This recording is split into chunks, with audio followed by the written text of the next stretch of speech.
Hi family, welcome back to my YouTube channel. ನಾನು ಗಾಯಿ ಚೇತು. ಎಲ್ಲರೂ ಹೇಗಿದ್ದೀರಾ? ಹೋಪ್ ಎಲ್ಲರೂ ಚೆನ್ನಾಗಿದ್ದೀರಾ ಅಂತ ಅನ್ಕೊಂತೀವಿ. ನಾವು ಕೂಡ ಚೆನ್ನಾಗಿದ್ದೀವಿ.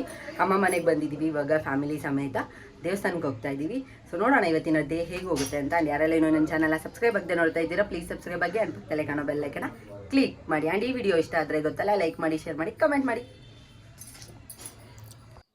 ಬೆಳಗ್ಗೆನೇ ಎದ್ದು ಬೇಗ ಬೇಗ ರೆಡಿಯಾಗಿ ಬುಜ್ಜಿ ಬೇಬಿ ನಾನು ಎಲ್ಲರೂ ರೆಡಿಯಾಗಿ ಹೊರಟಿದ್ದೀವಿ.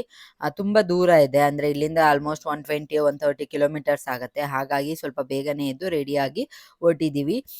ನನ್ನ ತಮ್ಮನ ಹೆಂಡತಿ ಜೊತೆ ಫಸ್ಟ್ ಟೈಮ್ ನಾವಿವತ್ತು ಫ್ಯಾಮಿಲಿ ಫಂಕ್ಷನ್, ಅಂದರೆ ಫ್ಯಾಮಿಲಿ ಜೊತೆ ಹೊರಟಿರೋದು. ಸೊ ಫುಲ್ ಖುಷಿಯಾಗಿ ಎಲ್ಲರೂ ಹೊರಟಿದ್ವಿ. ಹಾಗೆ ನನ್ನ ಮೈದನ ಕೂಡ ಬಂದಿದ್ರು. ಎಲ್ಲರೂ ಕಾರಲ್ಲಿ ಕುತ್ಕೊಂಡು ಹೊರಟಿದ್ವಿ. ಬುಜ್ಜಿ ಬೇಬಿ ಅಂತೂ ಫುಲ್ ಎಂಜಾಯ್ ಮಾಡ್ತಾ ಇದ್ದ. ಅವನಿಗೆ ಈ ಥರ ಕಾರಲ್ಲೆಲ್ಲ ಹೋಗೋದು ಸಿಕ್ಕಾಪಟ್ಟೆ ಇಷ್ಟ ಆಗುತ್ತೆ. ಹಾಗೆ ಇವಾಗ ಅಲ್ಲಿ ಬಂದಿದೆಯಲ್ಲ, ಅವ್ರ ಅಪ್ಪನ ಕೈ ಹಿಡ್ಕೊಂಡು ಚೆನ್ನಾಗಿ ಕಚ್ತಾ ಇದ್ದ. ಹಾಗೆ ಮೇಲ್ಗಡೆ ಎಲ್ಲ ಅಲ್ಲಿ ಬರ್ತಾ ಇದೆ ಅಂತ ಅವರಪ್ಪ ಹೇಳ್ತಾ ಇದ್ರು. ಸೊ ಎಲ್ಲರೂ ಹಾಡೆಲ್ಲ ಹಾಕೊಂಡು ಚೆನ್ನಾಗಿ ಎಂಜಾಯ್ ಮಾಡಿಕೊಂಡು ಸ್ಟಾರ್ಟಿಂಗಲ್ಲಿ ಹೋಗ್ತಾ ಇದ್ವಿ. ಆಮೇಲೆ ಬುಜ್ಜಿ ಬೆಬ್ಬಿಗೆ ಫುಲ್ ನಿದ್ದೆ ಬಂದ್ಬಿಟ್ಟಿತ್ತು. ಹಾಗಾಗಿ ಅವ್ರ ಚಿಕ್ಕಪ್ಪ ಅವ್ರ ತೊಡೆ ಮೇಲೇ ಮಲಗಿಸ್ಕೊಂಡಿದ್ರು. ಅವ್ರ ಪಾಡಿಗೆ ಅವ್ನು ಆರಾಮಾಗಿ ಮಲ್ಕೊಂಡ್ಬಿಟ್ಟಿದ್ದ. ನಮ್ಮ ಪಾಡಿಗೆ ನಾವು ಹಾಡು ಹಾಕ್ಕೊಂಡು ಫುಲ್ ಎಂಜಾಯ್ ಮಾಡ್ಕೊಂಡು ಹೋಗ್ತಾ ಇದ್ವಿ. ಸಕ್ಕತ್ತಾಗಿತ್ತು. ಫ್ಯಾಮಿಲಿ ಜೊತೆ ಈ ಥರ ಹೋಗೋದು ಅಂದರೆ ನನಗೆ ತುಂಬ ಇಷ್ಟ ಆಗತ್ತೆ. ಹಾಡೆಲ್ಲ ಹಾಕ್ಕೊಂಡು ಆ ಹಾಡನ್ನ ಜೋರಾಗಿ ಹೇಳ್ಕೊಂಡು ಹೋಗೋದು ಒಂಥರ ಚೆನ್ನಾಗಿರತ್ತೆ. ಇವಾಗ ಚಿರು ಏನು ಹೇಳ್ತಾ ಇದ್ದಾನೆ ಅಂದರೆ, ಅವನಿಗೆ don't worry baby Chinnamma song ಅಂದರೆ ಸಿಕ್ಕಾಪಟ್ಟೆ ಇಷ್ಟ ಆಗತ್ತೆ. ಅದು ಬಂದಿದ ತಕ್ಷಣ ಹೇಗೆ ರಿಯಾಕ್ಷನ್ ಕೊಡ್ತಾನೆ ಅಂದರೆ, ಎಲ್ಲಿದ್ದರೂ ಎದ್ದು ಎದ್ದು ಕುಣಿಯಕ್ಕೆ ಸ್ಟಾರ್ಟ್ ಆಗಿಬಿಡ್ತಾನೆ. ಆ ಸಾಂಗ್ ಹಾಕಿದ ತಕ್ಷಣ ನೋಡಿ ಹೆಂಗೆ ಎದ್ದು ತಿರುಗ್ತಾ ಇದ್ದಾನೆ. ಅದೇ ಸಾಂಗ್ ಹಾಕಿದ್ರು ಅವ್ರ ಅಪ್ಪ. ಹಾಗಾಗಿ ಅವನು ಫುಲ್ ಖುಷಿಯಾಗ್ಬಿಟ್ಟು ಸಾಂಗ್ ಕೇಳ್ತಾ ಇದ್ದ. ಹಾಗೆ ಅರ್ಧ ದಾರಿಗೆ ಬರ್ತಾ ನಾವು ಬೆಳಗ್ಗೆ ಮಾರ್ನಿಂಗ್ ಟಿಫನ್ ಏನು ಮಾಡಿದ್ದಿಲ್ಲ, ಬಿಕಾಸ್ ಬೇಗನೆ ಮನೆ ಬಿಟ್ಟಿರೋದ್ರಿಂದ. ಆನ್ ದ ವೇ ಹೋಗ್ತಾ ಇಲ್ಲಿ ಒಂದು ಹೋಟೆಲ್ ಕಾಣಿಸ್ತಾ ಇತ್ತು, ತುಂಬಾ ಜನ ಇದ್ರು. ಸರಿ ಹೋಗಿ ನಾವು ಟ್ರೈ ಮಾಡೋಣ ಅಂತ ಹೇಳ್ಬಿಟ್ಟು ಬಂದ್ವಿ. ಅಂಡ್ ಚಿದಾನು ಹೇಳ್ದ, ಅಂದ್ರೆ ನನ್ನ ತಮ್ಮನೂ ಹೇಳ್ದ, ಇಲ್ಲ ಚೆನ್ನಾಗಿರತ್ತೆ ಟಿಫನ್ನು ಅಂತ ಹೇಳ್ಬಿಟ್ಟು. ಸೊ ಹಾಗಾಗಿ ಇವಾಗ ಎಲ್ಲರೂ ಕುತ್ಕೊಂಡಿದೀವಿ. ಇಲ್ಲಿ ಇಡ್ಲಿ, ದೋಸೆ ಮತ್ತೆ ರೈಸ್ ಐಟಮ್ ಸಿಗತ್ತೆ. ತುಂಬಾ ಚೆನ್ನಾಗಿತ್ತು. ಇಡ್ಲಿ ಸಕ್ಕತ್ತಾಗಿ ಸಾಫ್ಟ್ ಆಗಿತ್ತು. ಅದರಲ್ಲೂ ಉದ್ದಿನ ವಡೆ ಅಂತೂ ನನಗಂತೂ ಸಿಕ್ಕಾಪಟ್ಟೆ ಇಷ್ಟ ಆಯ್ತು. ಅದರಲ್ಲಿ 2 ಥರ ಚಟ್ನಿ ಮತ್ತೆ ಸಾಗು ಎಲ್ಲ ಕೊಡ್ತಾರೆ. ಫ್ಯಾಮಿಲಿ ಸಮೇತ ಈ ಥರ ಕುತ್ಕೊಂಡು ತಿನ್ನೋದೇ ಏನೋ ಒಂಥರ ಮಜಾ. ಆ್ಯಂಡ್ ವೆದರು ಅಷ್ಟೇ, ಮತ್ತು ಅಲ್ಲಿ ವಾತಾವರಣನೂ ಅಷ್ಟೇ, ಫುಲ್ಲು ಗಿಡ ಮರ ಆ ಥರ ಎಲ್ಲ ತುಂಬ ಚೆನ್ನಾಗಿತ್ತು. ಸೊ ಎಲ್ಲರೂ ಚೆನ್ನಾಗಿ ಎಂಜಾಯ್ ಮಾಡಿಕೊಂಡು ಊಟ ಎಲ್ಲ ಮಾಡಿಕೊಂಡು ಇವಾಗ ಇನ್ನೇನು ಹೊರಟಿದ್ದೀವಿ. ಇಲ್ಲಿಂದ ಹೋಗ್ತಾ ಇದ್ಬೇಕಾರೆ ಅಲ್ಲಿ ಸಪೋಟ ಹಣ್ಣು ಮತ್ತು ಗೇರ್ ಹಣ್ಣೆಲ್ಲ ಬರುತ್ತಲ್ಲ, ಅದನ್ನೆಲ್ಲ ಸೇಲ್ ಮಾಡ್ತಾ ಇದ್ರು. ಅವರು ಟೇಸ್ಟ್ ನೋಡೋಕ್ಕೆ ಅಂತ ನಮಗೂ ಒಂದು ಸ್ವಲ್ಪ ಕೊಟ್ಟಿದ್ರು. ತುಂಬ ಸ್ವೀಟಾಗಿ ಸಕ್ಕತ್ತಾಗಿತ್ತು ಸಪೋಟ ಹಣ್ಣು ಮಾತ್ರ. ಸರಿ ಅಂತ ಹೇಳ್ಬಿಟ್ಟು ಅಮ್ಮ ಅಲ್ಲೂ ಸ್ವಲ್ಪ ಈಸ್ಕೊಂಡ್ರು. ಅಲ್ಲಿಂದ ಮತ್ತೆ ಎಂಜಾಯ್ ಮಾಡಿಕೊಂಡು ಕಾರಲ್ಲಿ ನಾವು ಇವಾಗ ದೇವಸ್ಥಾನ ಕೂಡ ರೀಚ್ ಆದ್ವಿ. ಇದೇ ದೇವಸ್ಥಾನ, ಇದು ಮುಲ್ಕಟ್ಟಮ್ಮನ ದೇವಸ್ಥಾನ, ನಾಗಮಂಗಲ ಹತ್ರ ಬರುತ್ತೆ. ನಮ್ಮ ಅಜ್ಜಿಯವರ ಮನೆ ದೇವರು ಇದೆ. ಸೊ ಹಾಗಾಗಿ ವರ್ಷಕ್ಕೊಂದ್ಸಲಿ ಇಲ್ಲಿ ಪೂಜೆ ಎಲ್ಲ ಮಾಡಿಸ್ಕೊಂಡು ಊಟ ಎಲ್ಲ ಹಾಕ್ಸಕ್ಕೆ ಇಲ್ಲಿಗೆ ಬಂದೇ ಬರ್ತಾರೆ ಅವರು. ನಮ್ಗೆ ಹತ್ರ ಅಲ್ವಾ, ಸೊ ಹಾಗಾಗಿ ನಾವು ಇಲ್ಲಿಂದಾನೇ ಬರ್ತೀವಿ. ಒಳಗಡೆ ಯಾವಾಗಲೂ ತುಂಬ ರಶ್ ಇರುತ್ತೆ. ಇಲ್ಲಿ ಕುರಿ ಕಡಿಯೋದು, ಕೋಳಿ ಕಡಿಯೋದು ಎಲ್ಲಾನು ಮಾಡ್ತಾರೆ. ಅಂಡ್ ಎಷ್ಟೊಂದು ಜನ ಇಲ್ಲೇ ಅಡುಗೆ ಮಾಡಿ ಊಟ ಎಲ್ಲ ಹಾಕ್ತಾ ಇರ್ತಾರೆ ಬೇರೆಯವರಿಗೆ, ಮತ್ತು ಅವರು ಊಟ ಎಲ್ಲ ಮಾಡ್ಕೊಂಡು ಹೋಗ್ತಾ ಇರ್ತಾರೆ. ತುಂಬ ರಶ್ ಇತ್ತು ಇವತ್ತಂತೂ. ಒಳಗಡೆ ಹೋಗಕ್ಕೆ ಕೂಡ ಆಗ್ತಿದ್ದಿಲ್ಲ, ಅಷ್ಟೊಂದು ರಶ್ ಇತ್ತು. ನೀವೇ ನೋಡ್ತಾ ಇರ್ಬೋದು ಎಷ್ಟು ಜನ ಕ್ಯೂ ನಿಂತ್ಕೊಂಡಿದ್ದಾರೆ ಅಂತ. ಹೇಗೋ ಮಾಡಿ ನಾವು ಕೂಡ ದರ್ಶನ ಎಲ್ಲ ಮಾಡಿಕೊಂಡು ಹೊರಗಡೆ ಬಂದ್ವಿ. ಚೆನ್ನಾಗಿದೆ ದೇವಸ್ಥಾನ. ಪ್ರತಿ ವರ್ಷವೂ ನಾವು ಕೂಡ ಬರ್ತೀವಿ, ಯಾಕಂದರೆ ಬೆಂಗಳೂರಲ್ಲೇ ಇರೋದು ನಾವು. ಆ ಊರಿಂದೆಲ್ಲ ಎಲ್ಲರೂ ಅವ್ರು ಬರ್ತಾರೆ, ನಮ್ಮ ಫ್ಯಾಮಿಲಿ ಎಲ್ಲ. ಸೊ ಹಾಗಾಗಿ ನಾವೆಲ್ಲ ಹಿಂಗಿಂದನೇ ಬಂದ್ಬಿಡ್ತೀವಿ. ತುಂಬ ಚೆನ್ನಾಗಿರುತ್ತೆ ದೇವಸ್ಥಾನ. ಆ್ಯಂಡ್ ಫ್ಯಾಮಿಲಿ ಜೊತೆ ಎಲ್ಲ ಸೇರೋಕ್ಕೆ ಒಂದೊಂಥರ ಚೆನ್ನಾಗಿರುತ್ತೆ. ಸೊ ದರ್ಶನ ಎಲ್ಲ ಮಾಡಿಕೊಂಡು ಹೊರಗಡೆ ಬಂದಮೇಲೆ ಇಲ್ಲಿ ಕಬ್ಬಿನಲ್ಲಿ ಕುಡಿಯೋಣ ಅಂತ ನಿಂತ್ಕೊಂಡಿದ್ದೀವಿ. ಸಿಕ್ಕಾಬಟ್ಟೆ ಬಿಸಿಲು, ಹೊರಗಡೆ ಹೋದ್ರಂತೂ ಇರಕ್ಕೆ ಆಗಲ್ಲ, ಅಷ್ಟು ಬಿಸಿಲು. ನನಗಂತೂ ಹಿಂಸೆ ಅನ್ಸುತ್ತೆ ಹೊರಗಡೆ ಹೋಗೋಕ್ಕೆ. ಇಷ್ಟು ದೊಡ್ಡ ಗ್ಲಾಸ್ ಕೊಟ್ಬಿಟ್ರೆ ಹೆಂಗೆ? ಎಷ್ಟು ದೊಡ್ಡದಾಗೈತೆ ನೋಡಿ ಗ್ಲಾಸು. ಏ ಕಳ್ಳ ಕಳ್ಳ ಕಳ್ಳ ಕಳ್ಳ ಕಳ್ಳ ಕಳ್ಳ ಏನು ಮಾಡ್ತಾ ಇದೆಯಾ? ಏ ಚೇರ್ಸ್. ಮೀಸೆ ಬಂದೈತೆ, ಮೀಸೆ ಮೀಸೆ ಮೀಸೆ. ಇಲ್ಲೊಟ್ಟು ಚಿರುಗ್ ಮೀಸೆ ಬಂದೈತೆ, ಮೀಸೆ ನೋಡ್ರಿ. ಇವರಿಬ್ರು ಫೋಟೋ ಶೂಟು ಬರೀ ಇವೆ. ಇವ್ರು ಹೊಸ ಜೋಡಿ ಅಂದ್ಬಿಟ್ಟು ಬಿಲ್ಡಪ್ ಬೇರೆ ತಗೊಂತಾರೆ. ಹಾಗೆ ಎಲ್ಲಾರೂ ಕೂಡ ಬಂದಿದ್ರು. ಹೋಗಿದ ತಕ್ಷಣ ನಮ್ಮ ಅಜ್ಜಿಯವ್ರನ್ನೆಲ್ಲ ಮಾತಾಡಿಸ್ಕೊಂಡು ಆಟ ಆಡ್ಕೊಂಡು ಕೂತಿದ್ವಿ. ಎಲ್ಲಾರು ಊರಿಂದನೇ ಬಂದಿದ್ರು. ಇವರೆಲ್ಲ ಮೇಲ್ಕೋಟೆಗೆ ಹೋಗಿ ಇಲ್ಲಿಗೆ ಬಂದಿದ್ದು. ನಮಗೆ ಮೇಲ್ಕೋಟೆಗೆ ಹೋಗೋಕ್ಕಾಗಿಲ್ಲ. ಒಂದ್ಸಲಿ ಹೋಗ್ಬೇಕು ಅಂತ ಆಸೆ ಇದೆ. ತುಂಬ ವರ್ಷಗಳೇ ಆಯಿತು ನಾನು ಮೇಲ್ಕೋಟೆಗೆ ಹೋಗಿ. ಇವಾಗ ಹೋಗ್ಬೇಕು ಅಂತ ಅನ್ಕೊಂಡಿದ್ದೀನಿ. ನೋಡೋಣ ಯಾವಾಗ ಆಗತ್ತೆ ಅಂತ ಹೇಳ್ಬಿಟ್ಟು. ಸೊ ದರ್ಶನ ಎಲ್ಲ ಮುಗಿಸ್ಕೊಂಡು ಬರೋಕ್ಕೆ ನಮ್ಮ ಅತ್ತೆದಿರು ಎಲ್ಲ ಸೇರಿಕೊಂಡು ಇಲ್ಲಿ ಅಡುಗೆ ಮಾಡೋಕ್ಕೆ ಎಲ್ಲ ರೆಡಿ ಮಾಡ್ತಾ ಇದ್ರು. ಅಷ್ಟೊತ್ತಿಗೆ ನಾವು ಕೂಡ ಬಂದು ಒಂದೊಂದು ಹೆಲ್ಪ್ ಮಾಡ್ತಾ ಇದ್ದೀವಿ. ಇವಾಗ ನನ್ನ ತಮ್ಮ ಇಲ್ಲಿ ಮಟನ್ ಸಾಂಬಾರ್ ಹೆಂಗ್ ಮಾಡೋದು ಅಂತ ಹೇಳ್ಕೊಡ್ತಾ ಇದ್ದ. ಫುಲ್ ಕಾಮಿಡಿ ಆಗಿತ್ತು. ಅಂಡ್ ನನ್ನ ತಮ್ಮನ ಹೆಂಡ್ತಿಗೆ ಇದು ಹೊಸದಲ್ವಾ, ಅಂದ್ರೆ ಫಸ್ಟ್ ಟೈಮ್ ಬಂದಿರೋದು ಅವರು ನಮ್ಮ ಫ್ಯಾಮಿಲಿ ಫಂಕ್ಷನ್ಗೆಲ್ಲ. ಸೊ ಅವರು ಕೂಡ ತುಂಬ ಚೆನ್ನಾಗಿ ಎಂಜಾಯ್ ಮಾಡ್ತಾ ಇದ್ರು. ಆಮೇಲೆ ಹೇಳ್ತಾ ಇದ್ದ ಈ ಥರ ಎಲ್ಲ ಮಾಡಬೇಕು, ಎಣ್ಣೆ ಹಾಕಬೇಕು, ಟೊಮೆಟೊ ಹಾಕಬೇಕು ಅಂತೆಲ್ಲ ಹೇಳ್ಬಿಟ್ಟು ಫುಲ್ ಕಾಮಿಡಿ ಮಾಡ್ತಾ ಇದ್ರು. ಸರಿ ಅಂತ ಹೇಳ್ಬಿಟ್ಟು ಹಾಗೆ ಒಂದೊಂದೇ ಮಾತಾಡಿಕೊಂಡು ಅಡುಗೆ ಕೂಡ ಮಾಡ್ಕೊತಾ ಇದ್ವಿ.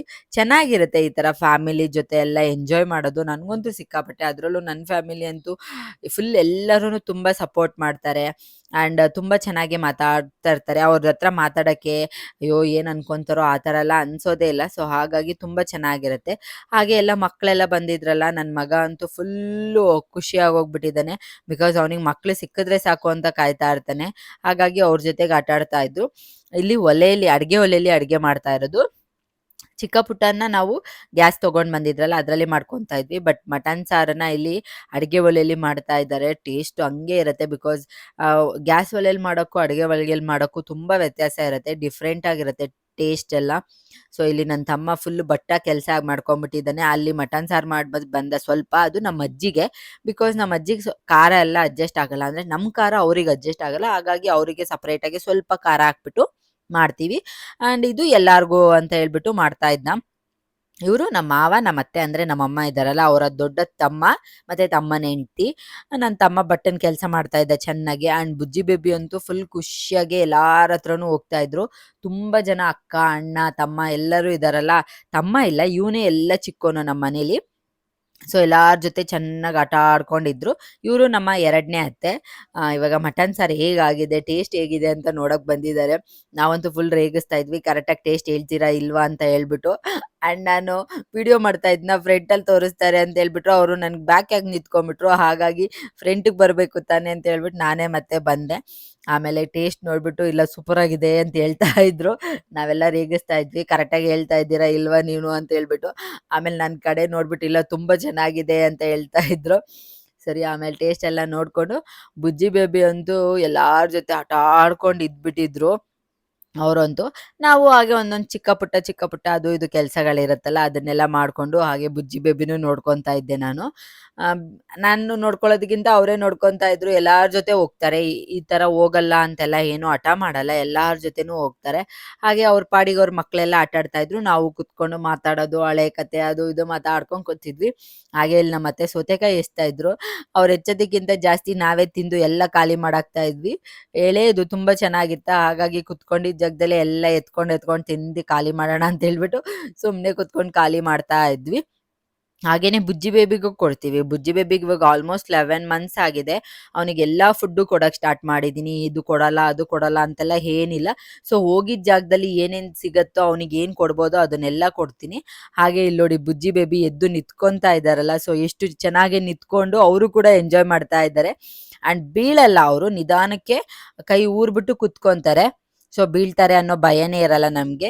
ಹಾಗಾಗಿ ಚೆನ್ನಾಗಿ ಆಟ ಆಡ್ಸ್ಕೊಂಡು ನಿಂತಿದ್ವಿ. ಅವ್ನು ಅವಾಗವಾಗ ಎದ್ದು ನಿಂತ್ಕೊಂಡು ತೋರಿಸ್ತಾ ಇದ್ದ, ನೋಡಿ ಇಲ್ಲಿ ನಾನು ನಿಂತ್ಕೊತಾ ಇದ್ದೀನಿ ಅಂತ ಹೇಳ್ಬಿಟ್ಟು.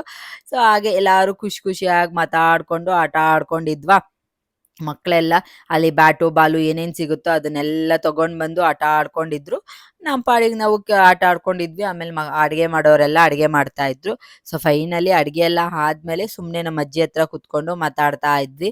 ಆ್ಯಂಡ್ ಅವ್ರ ಅಮ್ಮ ಮಕ್ಕಳು ಎಲ್ಲ ಕುತ್ಕೊಂಡಿದ್ರಲ್ಲ, ಅಪರೂಪಕ್ಕೆ ಸಿಕ್ಕಿದ್ದಾರೆ ಅಂತ ಹೇಳ್ಬಿಟ್ಟು ಅವರು ಅದು ಏನು ಮಾಡ್ತಿದ್ದೀರಾ, ಏನು ಅದು ಇದು ಅಂತ ಹೇಳ್ಬಿಟ್ಟು ಎಲ್ಲ ಮಾತಾಡ್ಕೊಂಡು ಕುತ್ಕೊಂಡಿದ್ರು. ನಮ್ಮ ಪಾಡಿಗೆ ನಾವಿದ್ವಿ. ಬುಜ್ಜಿ ಬೇಬಿ ಅಂತೂ ಒಂದು ಹತ್ರ ಇರೋದೇ ಇಲ್ಲ. ಬಿಕಾಸ್ ಅವನು ಇವಾಗ ಮಂಡಿಗಾಲಾಗ್ಬೋದು ಮತ್ತು ಎದ್ದು ನಿಂತ್ಕೊಳ್ಳೋದು ಆ ಥರ ಎಲ್ಲ ಓಡೋಗೋದ್ರಿಂದ ಅವನ್ನ ಹಿಡಿಯೋದೇ ಕಷ್ಟ ಆಗೋಗ್ಬಿಟ್ಟಿದೆ ನನಗಂತೂ. ಸಿಕ್ಕಾಪಟ್ಟೆ ತರಲೆ ಆಗೋಗ್ಬಿಟ್ಟಿದ್ದಾನೆ. ಹಾಗೆ ಅವ್ರ ಜೊತೆ ಆಟ ಆಡಕ್ಕೆ ಬಿಟ್ಬಿಟ್ಟು ಇವಾಗ ಆಲ್ಮೋಸ್ಟ್ ಎಲ್ಲ ಅಡುಗೆನೂ ಆಗಿತ್ತು. ಮುದ್ದೆ ಒಂದು ಕಟ್ಟಬೇಕಾಗಿತ್ತು.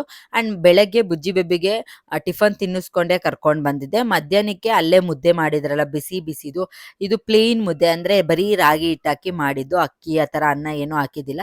ಸೊ ತುಂಬ ಮೆತ್ತಗೆ ಸಾಫ್ಟಾಗಿತ್ತು. ಹಾಗಾಗಿ ಸ್ವಲ್ಪ ಚಿಕನಲ್ಲಿ ಬರತ್ತಲ್ಲ, ಅದು ಮೆತ್ತಗೆ ಒಂದು ಪೀಸ್ಗಳಿರುತ್ತಲ್ಲ ಅದನ್ನ ಹಾಕ್ಬಿಟ್ಟು ತಿನ್ಸಕ್ಕೆ ಹೇಳ್ಬಿಟ್ಟು ಅಮ್ಮನ ಕೈಲಿ ಕೊಟ್ಟಿದ್ದೆ. ಅಮ್ಮ ಅವನಿಗೆ ಮಧ್ಯಾಹ್ನ ಊಟ ಕೂಡ ಅಲ್ಲೇ ಮಾಡಿಸಿದ್ರು. ಸೊ ನಾವು ಹಾಗೆ ಮುದ್ದೆ ಕಟ್ಕೊಳ್ಳೋಣ ಅಂತ ಹೇಳ್ಬಿಟ್ಟು ಇಲ್ಲಿ ಮುದ್ದೆ ಕಟ್ಕೊಂಡು ಕೂತಿದ್ದೀವಿ. ನನಗೆ ಈ ಥರ ಮುದ್ದೆನೇ ಇಷ್ಟ ಆಗತ್ತೆ. ಬಟ್ ಒಂದೊಂದು ಕಡೆ ಅಕ್ಕಿ ಎಲ್ಲ ಹಾಕ್ತಾರೆ. ಬಟ್ ನಮ್ಮ ಕಡೆ ಆಲ್ಮೋಸ್ಟ್ ಜಾಸ್ತಿ ನಾವು ಪ್ಲೇನಾಗೆ ಈ ಥರ ರಾಗಿ ಮುದ್ದೆನೇ ಮಾಡೋದು.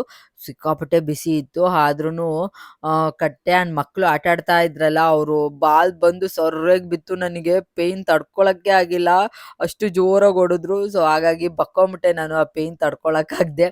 ಇನ್ನೇನು ಮಾಡೋದು, ಮಕ್ಕಳಲ್ವಾ, ಏನೂ ಮಾಡೋಕ್ಕಾಗಲ್ಲ. ಆ್ಯಂಡ್ ಹೋಗಿ ಗಲಾಟೆ ಮಾಡೋಕ್ಕೂ ಆಗಲ್ಲ. ಸರಿ ಅಂತ ಹೇಳ್ಬಿಟ್ಟು ಮತ್ತೆ ಹೊರಡ್ಬೇಕಾಗಿತ್ತು. ಟೈಮ್ ಬೇರೆ ಆಗೋಗ್ಬಿಟ್ಟಿತ್ತು.